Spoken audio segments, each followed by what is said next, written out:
नमस्कार प्यारे साथियों, कैसे हो सभी। आशा करता हूँ कि सभी बहुत अच्छे होंगे। बहुत अच्छे से आप लोग जो है वो अपनी पढ़ाई कर रहे होंगे। मुझे पता है कि मुझे इस चीज को बताने की जरूरत नहीं है। कंपटीशन एग्जाम की तैयारी कर रहे हो, बहुत सारे एग्जाम जो है वो तुम्हारे सर के ऊपर है। ठीक है, तो करंट अफेयर्स में हम लोग क्या पढ़ रहे हैं? भारत को पढ़ रहे हैं, भारत के बाहर की चीजें। वातावरण में तुम्हें पता है ना कितनी सारी चीजें हो रही है। अमेरिका जो है वो टैरिफ लगा रहा है। इसके अलावा अगर तुम लोग देखोगे तो नेपाल में कुछ अलग ही फंडा चल रहा है उन लोगों का। भारत में अपना कुछ अलग ही चल रहा है। तो हर देश में कुछ ना कुछ चीजें जो है वो चल रही है। तो चलिए आज का करंट अफेयर जो है हम लोग स्टार्ट कर रहे हैं। 10 तारीख का करंट अफेयर। तो पहला क्वेश्चन जो मैं आप लोगों के लिए लेके आया हूं भैया, पहला क्वेश्चन क्या है कि नेपाल में हिंसक प्रदर्शन और संसद में आग क्यों लगाई गई है? ये नेपाल के अंदर जो हिंसक प्रदर्शन हुआ है या संसद के अंदर जो है आग लगाई गई है, इसके पीछे रीजन क्या है? देखो, नेपाल ने क्या करा है, अभी थोड़े दिन पहले नेपाल ने करा था कि इन्होंने जो फेसबुक है, ठीक है, एफबी है, इंस्टा है, ये जो अमेरिका की जो एप्लीकेशंस है उन सभी को भैया नेपाल ने बंद कर दिया। नेपाल ने बंद कर दिया। युवाओं में क्या है, बहुत बड़ी ताकत है। युवा जो है वो बहुत बड़ी ताकत है। युवाओं ने क्या किया, हिंसक प्रदर्शन किया। ठीक है, जिसके इनके जो है प्रधानमंत्री ओली साहब ने इस्तीफा दे दिया। ठीक है, ओली साहब को क्या हो गया, इस्तीफा देना पड़ गया। समझ रहे हो बात को? तो कितना मतलब युवा जो है वो कितना सशक्त है। क्या करा है कि नेपाल में 9 सितंबर, आज लिखा गया है यहाँ पे 9 सितंबर, संसद और अन्य सरकारी भवनों में आग क्यों लगी है? तो क्या है, एतिहाद में आग लगी थी, प्रदर्शनों के दौरान हिंसा हुई थी। बिल्कुल भैया, प्रदर्शन करे गए थे। प्रदर्शन करे क्यों थे? क्योंकि यहाँ पे जो इंस्टाग्राम है, फेसबुक है, इन एप्लीकेशंस को बंद कर दिया गया था। देखो, इसके कुछ फायदे भी है, कुछ नुकसान भी है। जैसे अभी बता रहे हैं कि जो नेपाल है वो चाइना के संपर्क में कुछ ज्यादा है। तो चाइना में क्या है, टिकटॉक को भी एक बार नेपाल में बैन कर दिया गया था। रीजन क्या था, इन्होंने बोला था कि आप जो है वो अपना ऑफिस हमारे नेपाल के अंदर खोलो। इन्होंने क्या बोला है, फेसबुक इंस्टा वगैरह को क्या बोला कि आज के टाइम पे सोशल मीडिया पे कोई भी अंट कुछ भी चीज जो है वो डाल देता है। तो इन्होंने बोला कि तुम लोग जो है वो अपना एक बंदा हमारे देश में रखो, अपना एक रिप्रेजेंटेटिव रखो भैया, जो हमें इस बारे में बता सके कि कहां पर अगर कोई चीज डाली गई है तो उसको कैसे डिलीट करवाना है, उसको कैसे कंट्रोल करना है। तो नेपाल ने क्या है, कई बार वार्निंग दी। अब नेपाल की जनसंख्या 3 करोड़ के लगभग है।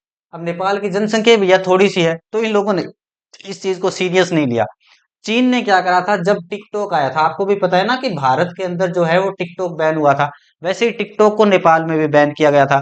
2023 में टिकटॉक को क्या है नेपाल में बैन किया गया था। लेकिन चीन ने जो है वो बात मान ली थी और उन्होंने अपना रिप्रेजेंटेटिव बिठा दिया था और 2024 में वापस टिकटॉक को क्या कर दिया गया था, स्टार्ट कर दिया गया था। इसी तर्ज पे क्या था, इन लोगों ने फेसबुक इंस्टा और ये जो सोशल मीडिया ऐप है उनको क्या कर दिया था, बंद कर दिया गया था। उसके बाद यहाँ पे क्या हुआ भैया, प्रदर्शनों के दौरान बहुत ज्यादा हिंसा हुई थी। संसद और सरकारी भवन जितने भी हैं उनमें क्या है, आग लगा दी गई थी, जिसके चलते हुए ओली साहब को क्या है, इस्तीफा देना पड़ा। क्या है, जेन जी, जनरेशन जेड, ठीक है, नेतृत्व वाले प्रदर्शनकारियों ने संसद, पीएम और अन्य नेताओं के कार्यालय समेत कई प्रतिष्ठित संस्थानों में आग लगाई। प्रधानमंत्री केपी शर्मा ओली ने इस्तीफा दे दिया। ठीक है, केपी शर्मा जो है उन्होंने क्या कर दिया, इस्तीफा दे दिया। ठीक है गुरुजी, चलो आगे। थोड़ा सा डिटेल के साथ भी पढ़ रहे हैं ताकि तुम लोगों को चीजें याद रह जाए कि कौन सी चीज हम लोगों ने कहाँ से पढ़ी थी। उसके बाद क्या है, विधायी अधिसूचना में उड़ान रद्दीकरण। क्या है, इंडिगो ने काठमांडू के लिए, क्या है, इंडिगो ने काठमांडू के लिए अपनी सभी उड़ानें क्या है, रद्द कर दी है। क्यों कर दी है? तकनीकी कारणों से करी है या किस कारण से करी है? तो हिंसात्मक विरोध के कारण। काठमांडू में क्या है, अशांति और हवाई अड्डे के बंद होने के कारण इंडिगो ने अपनी उड़ानें रद्द कर दी और कई उड़ानों को लखनऊ से क्या कर दिया गया, डाइवर्ट कर दिया गया। यानी कि लखनऊ से ही कई उड़ानों को डाइवर्ट कर दिया गया। चलो भाई, नेपाल के बारे में ये सूचना है। नेपाल जो है वो चीन के संपर्क में कुछ ज्यादा ही है, जिसका नुकसान उसको भुगतना पड़ रहा है। आगे है कि अमेरिका में आने वाला है विशाल क्षुद्र ग्रह। क्या चीज है कि 2025 QV9 नामक क्षुद्र ग्रह कब पृथ्वी के निकट से गुजरने वाला है? तो ये गुजरेगा भैया 10 सितंबर 2025 को। कब गुजरेगा? 10 सितंबर 2025 को। यह लगभग 100 फुट आकार का क्षुद्र ग्रह है, जो 10,000 मील प्रति घंटे की दर से आ रहा है। लेकिन अभी तक इसके लिए यह किसी खतरे को नहीं माना जा रहा है। अब तक ये नहीं आ रहा कि ये कोई खतरा है या कोई अनहोनी हो सकती है। तो इस चीज का अभी कोई अंदेशा नहीं है। चलो गुरु, नेक्स्ट बात करते हैं, क्वेश्चन नंबर 4। भारत ने अगले सप्ताह शुरू हो रहा है सेवा पखवाड़ा। सेवा पखवाड़ा, पखवाड़े का मतलब क्या है? एक वीक चलता है। ठीक है, क्या चीज है? सेवा पखवाड़ा किस तारीख से शुरू होगा? ठीक है, पखवाड़े का मतलब क्या होता है भैया? एक वीक, एक वीक क्या होगी? सेवा पखवाड़ा। क्या चीज होगी? किस तारीख से शुरू होगा और कब तक चलेगा? तो ये शुरू होगा भैया 17 सितंबर से लेके 2 अक्टूबर तक। ठीक है, 17 सितंबर से लेके 2 अक्टूबर तक चलेगा।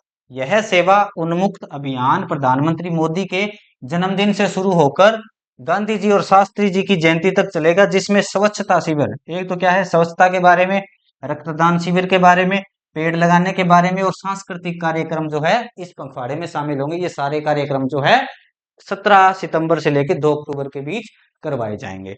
चलो, बहुत अच्छी बात है गुरुजी, बड़ी अच्छी इन्फॉर्मेशन मिली है। नेक्स्ट दिया गया है एशिया कप 2025 का आगाज कब हो रहा है भैया? एशिया कप 2025 की शुरुआत कब हो रही है और भारत का पहला मैच किसके खिलाफ है? क्रिकेट में बहुत ज्यादा मुझे पता है कि तुम लोग इंटरेस्ट रखते हो, तो ये कब स्टार्ट हो रहा है? तो ये 10 सितंबर को हो रहा है यूएई के खिलाफ। यूएई क्या है? संयुक्त अरब अमीरात। क्या चीज है भैया? संयुक्त अरब अमीरात। संयुक्त अरब अमीरात। ठीक है, ये चीज है। तो क्या है कि एशिया कप 10 सितंबर से शुरू हो रहा है, जहां भारत अपने पहले मैच को यूएई के साथ सामना करेगा, यानी कि इसके साथ क्या है, खेलेगा। ठीक है भाई, बहुत ज्यादा बड़ा वीडियो नहीं बनाया, छोटा सा वीडियो बनाया, 10 क्वेश्चन है पर विद एक्सप्लेन बनाया है। अगर आप लोग चाहते हो कि ऐसे वीडियोस मैं आप लोगों को निरंतर प्रोवाइड करवाता रहूं, तो प्लीज आप लोग चैनल को शेयर करें, सब्सक्राइब करें। नया सिस्टम है यार, हमारा नया सिस्टम हम लोग स्टार्ट कर रहे हैं। आशा करूंगा कि जितने भी साथी, जितने भी दोस्त देख रहे हैं, जरूर शेयर करेंगे, लाइक जरूर करेंगे। चलिए आगे क्या है भैया, नेक्स्ट क्वेश्चन क्या है? एप्पल का एवे ड्रॉपिंग इवेंट क्या चीज है? एप्पल AWE ड्रॉपिंग आज, यानी कि 9 सितंबर को, आज की बजाय आज को काटो भैया, 9 सितंबर को किस समय भारत में लाइव होगा? तो ये रात को 10:30 बजे। कब होगा ये भारत में लाइव? ये होगा रात को 10:30 बजे। चलिए आगे बात करते हैं, नेक्स्ट क्वेश्चन। इसके बारे में थोड़ा सा एक्सप्लेन कर लो कि यह इवेंट सुबह 10 बजे पीडीटी अमेरिका से शुरू होगा, जो भारत में रात को 10:30 बजे आईएसटी पर लाइव स्ट्रीम होगा। जैसे कि आईफोन 17 सीरीज का लॉन्च भी क्या हो सकता है, इसमें शामिल हो सकता है। चलिए आगे देखते हैं। माप में डिजिटल सेंसस का आगाज, भारत का पहला पूर्णतः डिजिटल जनगणना कौन सा वर्ष होगी, कब होगी पूर्ण रूप से डिजिटल? तो ये होगी 2027 के अंदर। क्या है? इस डिजिटल जनगणना में लगभग 34 लाख गिनतीकर्ता अपने स्मार्टफोन से डाटा संग्रह करेंगे, मतलब अपने स्मार्टफोन के अंदर ही क्या करेंगे, डाटा को इकट्ठा करेंगे, जो इसे भारत की पहली पूर्ण डिजिटल जनगणना बनाता है। यानी कि भारत की पूर्ण डिजिटल जनगणना कब होगी? तो ये होगी 2027 में। चलो ठीक है गुरु, आगे बढ़ते हैं। नेक्स्ट है बजट में शिक्षा लिंग असंतुलन, निम्न में से कौन सा विषय करंट अफेयर में शामिल नहीं था? आज के करंट अफेयर में एक तो था आईआईटी में लिंग अनुसंतुलन, आगे है डिजिटल जनगणना, संवेदन कार्यक्रम या क्रिकेट विश्व कप। तो क्या है? क्रिकेट विश्व कप। आज के मुद्दों में से लिंग असंतुलन जैसी शिक्षा, सामाजिक चुनौतियां, सेवा पखवाड़ा अभियान, डिजिटल जनगणना आदि शामिल थे, लेकिन क्रिकेट विश्व कप जो है वो आज के करंट अफेयर में शामिल नहीं था। ये बेकार सा क्वेश्चन है, ऐसा कोई नहीं पूछेगा, पर हाँ ठीक है, बीच में जो है वो बन गया है क्वेश्चन, तो कोई दिक्कत नहीं है। आगे है कि भारत इजराइल दो तरफा निवेश समझौता, भारत और इजराइल ने किस क्षेत्र में अपना समझौता किया है? भारत और इजराइल ने तो किस में किया है? रक्षा में किया है, शिक्षा में किया है, या द्विपक्षीय निवेश में किया है, या विज्ञान में किया है? तो ये जो समझौता किया है इन्होंने, द्विपक्षीय निवेश में किया गया है।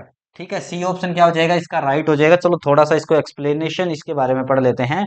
क्या दिया गया है भैया? द्विपक्षीय निवेश, भारत और इजराइल ने नई द्विपक्षीय इन्वेस्टमेंट, ठीक है, एग्रीमेंट पर हस्ताक्षर किया है, जो आर्थिक सहयोग बढ़ाने का इरादा दिखाता है। यानी कि एक दूसरे का हम लोग क्या करेंगे भैया? आर्थिक सहयोग करेंगे। हमें किसी चीज की जरूरत है तो हमें मिलेगी, अगर दूसरे को किसी की चीज की जरूरत है तो दूसरे की हम सेवा करेंगे।